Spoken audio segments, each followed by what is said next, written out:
الشيطان الرجيم بسم الله الرحمن الرحيم يوصيكم الله في أولادكم للذكر مثل حظ الأنثيين فإن كن نساء فوق اثنتين فلهن ثلثا ما ترك وإن كانت واحدة فلها النصف ولأبويه لكل واحد منهما السدس مما ترك إن كان له ولد فإن لم يكن له ولد وورثه أبواه فلأمه الثلث فإن كان له إخوة فلأمه السدس من بعد وصية يوصي بها أو دين آباؤكم وأبناؤكم لا تدرون أيهم أقرب لكم نفعا فريضة من الله إن الله كان عليما حكيما.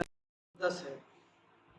جیسا کہ گزشتہ درس میں یہ بات آئی تھی کہ اسلام کا جو قانون میراث ہے، وراثت کو تقسیم کرنے کا جو قانون ہے، اس کی بہت ساری خصوصیات ہیں. ان خصوصیات پر بھی تفصیل سے روشنی ڈالی جا چکی ہے. اجمالی طور پر یہ ہے کہ ایک خصوصیت یہ ہے کہ اسلام کہتا ہے کہ جتنے بھی مال ہیں ایک میت کے، سب میں وراثت جاری ہوگی. جبکہ دوسرے اقوام میں جس وقت کی اسلام آیا، اس طرح کی صورتحال تھی کہ کچھ مالوں میں وراثت جاری ہوتی تھی اور کچھ کو جو ہے جیسے میت کے استعمال کی چیزیں ہوتی تو اس کو میت کے ساتھ دفن کر دیتے تھے یا ایک ہی رسوم و رواج میں خرچ کرتے تھے. دوسری خصوصیت یہ ہے کہ اسلام کہتا ہے کہ مرد عورت چھوٹا بڑا ہر ایک وارث بنے گا، جبکہ اس وقت کی صورتحال یہ تھی کہ صرف اور صرف عربوں کے اندر یہ تھا کہ صرف مرد اور وہ بھی جو بالغ ہیں وہی وراثت میں حصے دار ہوں گے. باقی جو چھوٹا بچہ ہے یا لڑکیاں ہیں چاہے وہ کسی بھی عمر کی ہوں وہ وراثت میں حقدار نہیں ہے. اسی طریقے سے اسلام کہتا ہے کہ اجنبیوں کو وارث نہیں بنایا جائے گا. چنانچہ اگر کوئی متبنہ بے پالک بیٹا ہے تو اس کو وارث نہیں بناتا ہے، اس کو آپ وصیت کر جائیے وہ مل جائے گا اس کو. یہ خصوصیات ہیں.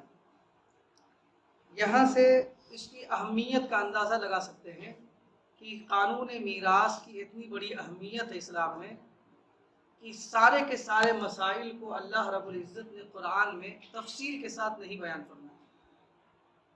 نماز کے بارے میں آپ کو زیادہ تفصیل نہیں ملے گا، بس اقیم الصلاۃ اور کچھ تھوڑی بڑی تفصیل مل جائے گی آپ کو، اور زیادہ نہیں ملے کس طریقے سے نماز پڑھنی ہے. ساری تفصیلات آپ کو احادیث میں ملے گی. روزے کے بارے میں بھی تھوڑی بڑی تفصیلات ہیں، حج کے بارے میں بھی بہت کم ہے، لیکن وراثت کے بارے میں اور زکوٰۃ کے بارے میں تو کچھ بھی نہیں ہے کہ کتنے مال میں کتنا زکوٰۃ ہے، یہ سب کچھ نہیں، سب حدیث میں ہے. لیکن وراثت کے احکام ابھی جو ہم ابھی پڑھیں گے مکمل تقریباً احکام جو ہے وہ اللہ رب العزت نے بیان کر دی. ایک آدھ کہیں سے حدیث کے اندر ذکر کیا گیا ہے، کچھ اجماع سے ہے، باقی جو مین مسائل تھے اس کو اللہ رب العزت نے خود ہی بیان کیا ہے. آپ اس کی اہمیت کا اندازہ لگا سکتے ہیں. اسی وجہ سے اللہ کے رسول صلی اللہ علیہ وسلم نے وراثت کے مسائل کو جاننا اس کو آدھا علم قرار دیا ہے. یعنی علم کا دو حصہ کیا، ایک علم دوسرے اور ایک علم وراثت والا. اور اس کی وجہ یہ ہے کہ وراثت کے مسائل کا تعلق زندگی کے بعد، مرنے کے بعد سے ہے، اور دوسرے احکام اور دوسرے علم کا تعلق زندگی سے ہے. اسی وجہ سے اس کو نصف العلم کہا گیا ہے اور اس کو سیکھنے کی اور اس کو پڑھنے کی تاکید آئی ہے. اللہ رب العزت نے جو آیت ہم نے پڑھی ہے، اس آیت کے اندر اولاد یعنی بیٹا بیٹی، اسی طریقے سے والدین کے مسائل بیان فرمائے ہیں کہ اولاد ہو تو کتنا ملے گی، کس کو کتنا ملے گا، اس کے مسائل بیان فرمائے. اور بہت ہی مختصر انداز میں اتنی ایک ہی آیت کے اندر کتنے سارے مسائل اللہ رب العزت نے بیان کر دیا. یقیناً یہ قرآن کا ایک اعجاز ہی ہے. سب سے پہلے اللہ رب العزت فرماتے ہیں یوصیکم اللہ فی اولادکم، اللہ تعالیٰ تم کو حکم دیتا ہے تمہاری اولاد کے بارے میں. لڑکے کا حصہ 2 لڑکیوں کے حصے کے برابر ہے. ایک صورت، تین شکلیں ہیں۔ ایک شکل تو یہ ہے کہ ایک شخص کا انتقال ہوا، اس کی لڑکیاں بھی ہیں اور لڑکے بھی ہیں، ایک یا دو اس سے کوئی فرق نہیں پڑتا، لڑکیاں بھی ہیں اور لڑکے بھی ہیں، بیٹا بیٹی دونوں ہیں۔ تو اس کے مسائل بیان کر دیا، للذکر مثل حظ الانثیین، کہ لڑکیوں کے دو حصے کے برابر ایک لڑکے کو ملے گا، دو لڑکیوں کے برابر ایک لڑکے کو ملے گا۔ مثال کے طور پر ایک شخص کا انتقال ہوا تو اس کے مال کو اس کا ایک بیٹا ہے اور دو بیٹیاں ہیں، تو اس کے کل مال کو 4 حصوں میں تقسیم کریں گے۔ کتنے میں؟ 4 حصوں میں، 2 حصہ لڑکے کو دے دیا جائے گا اور باقی 2 حصہ میں ایک ایک حصہ لڑکی کو دے دیا جائے گا۔ یہ بالکل سیدھا سادہ ہوا۔ للذکر مثل حظ الانثیین کا مطلب سمجھ میں آیا؟ جیسے 1000 روپے چھوڑ کر گیا ہے تو 250 دونوں لڑکی کو دے دیں گے، باقی 500 روپے ایک لڑکے کو دے دیں گے۔ یہ ہوا۔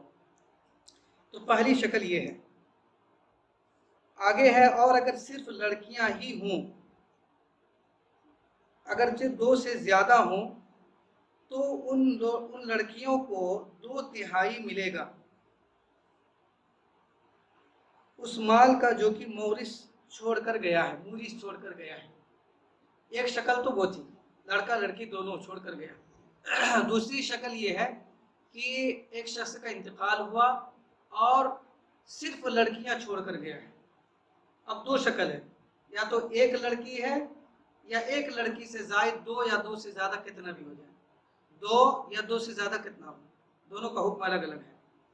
اگر 2 یا 2 سے زائد لڑکیاں ہیں، صرف لڑکیاں، بیٹا نہیں ہے، 2 سے زائد یا 2 ہے، تو ایسی صورت میں فَلَهُنَّ ثُلُثَا مَا تَرَكَ، اس کے کل ترکہ کا 2/3 یعنی 3 حصہ کریں گے اور اس کا 2 حصہ لڑکیوں کو دے دیں گے، چاہے 2 لڑکی ہو، 5 لڑکی ہو، 10 لڑکی ہو، وہ 2/3 کے اندر ہی اپنا حصہ لے لیں گے۔ ایک حصہ میں جو باقی بچیں گے تو اس وقت دیکھا جائے گا، جو بھی موجود ہوگا اس کو ملے گا، باپ موجود ہوگا یا کوئی اور موجود ہوگا تو اس کو دیا جائے گا۔ لیکن اگر لڑکیاں 2 ہیں تو اس کو اتنا میں، صرف لڑکی، لڑکے کے ساتھ ہوگا تب تو خیر مسئلہ دوسرا ہے۔ اگر صرف 2 لڑکیاں ہیں تو اس کو 2/3 یعنی 3 حصہ میں سے 2 حصہ اس کو دے دیا جائے گا، باقی جو بچے گا تو اس وقت جیسے حالات ہوں گے، جیسے مسئلہ کوئی پوچھے گا تو اس کو دیکھ کر بتا دیا جائے گا۔ تو یہ 2 لڑکیوں کو ہو گیا۔ ایک شکل کیا تھی کہ صرف ایک لڑکی ہو، لڑکا بھی نہیں ہے اور لڑکی بھی زیادہ نہیں ہے، صرف ایک لڑکی ہے۔ اللہ تعالیٰ فرماتے ہیں وَإِن كَانَتْ وَاحِدَةً فَلَهَا النِّصْفُ، اگر ایک ہی لڑکی ہو تو اس لڑکی کو آدھا ملے گا، کل مال کا آدھا حصہ، کل مال کا آدھا حصہ مل جائے گا، باقی آدھا جیسے حالات ہوں گے، جو وارث اور مزید بچیں گے ان کو ملے گا، لیکن آدھا اس کو مل جائے گا۔ تو لڑکیاں اگر صرف ہوں تو ایک لڑکی ہوگی، ایک شکل یہ ہے۔ دوسری شکل یہ کہ ایک سے زائد لڑکیاں ہوں، اگر ایک سے زائد ہیں تو کل مال کا 2 حصہ ملے گا، 3 حصے میں کر دیں گے کل مال، اور اس کو 2 حصہ 2 لڑکی یا 4 لڑکی جتنا ہے اس کو دے دیں گے۔ اور اگر ایک ہی لڑکی ہے تو اس کا کل مال کا نصف اس کو دے دیا جائے گا، باقی حصہ جو بھی موجود ہوگا اس کو ملے گا۔ اور اگر ایک ہی لڑکی ہو تو اس کو نصف ملے گا۔ یہ تو ہو گیا لڑکے اور لڑکیوں کے بارے میں کہ بیٹا بیٹی کے حصے کے بارے میں بتا دیا۔ یہ یاد رکھیے کہ یہ جو ہے صرف باپ کی ہی وراثت میں نہیں ہے، اس کو سمجھیے گا۔ ماں اگر کا انتقال ہوا تب بھی یہی ہے۔ عام طور پر لوگوں پہ یہ مشہور ہے کہ ماں کا حصہ بیٹی کو مل جاتا ہے، ایسے بہت ساری جگہوں میں ہے کہ ماں کا انتقال ہوا تو اس کا حصہ بیٹی کو مل جائے گا، جو باپ کا ہے اس میں سب کا۔ یہ بھی غلط ہے۔ آگے جو حکم بیان کیا جا رہا ہے وہ والدین کا ہے۔ ایک شخص کا انتقال ہوا اور اس نے ماں باپ کو چھوڑا، ماں اور باپ دونوں زندہ ہیں، ایک شخص کا انتقال ہوا۔ اب اس کی 3 شکل اللہ رب العزت نے یہاں خود ذکر کی ہے، جو کچھ بھی ہم بیان کر رہے ہیں وہ قرآن میں ہی ہے۔ ایک شکل اس کی یہ ہے کہ ایک میت کے ماں باپ موجود ہیں اور ساتھ ہی ساتھ اس کی اولاد بھی موجود ہے، ماں باپ بھی ہیں اور اولاد بھی ہے۔ تو ماں باپ اولاد کو کتنے ملے وہ تو بیان ہو چکا، اولاد بھی ہے اور ماں باپ بھی ہیں، تو ایسی صورت میں کل مال کا 6 حصہ کیا جائے گا۔ کتنا؟ 6 حصہ۔ اور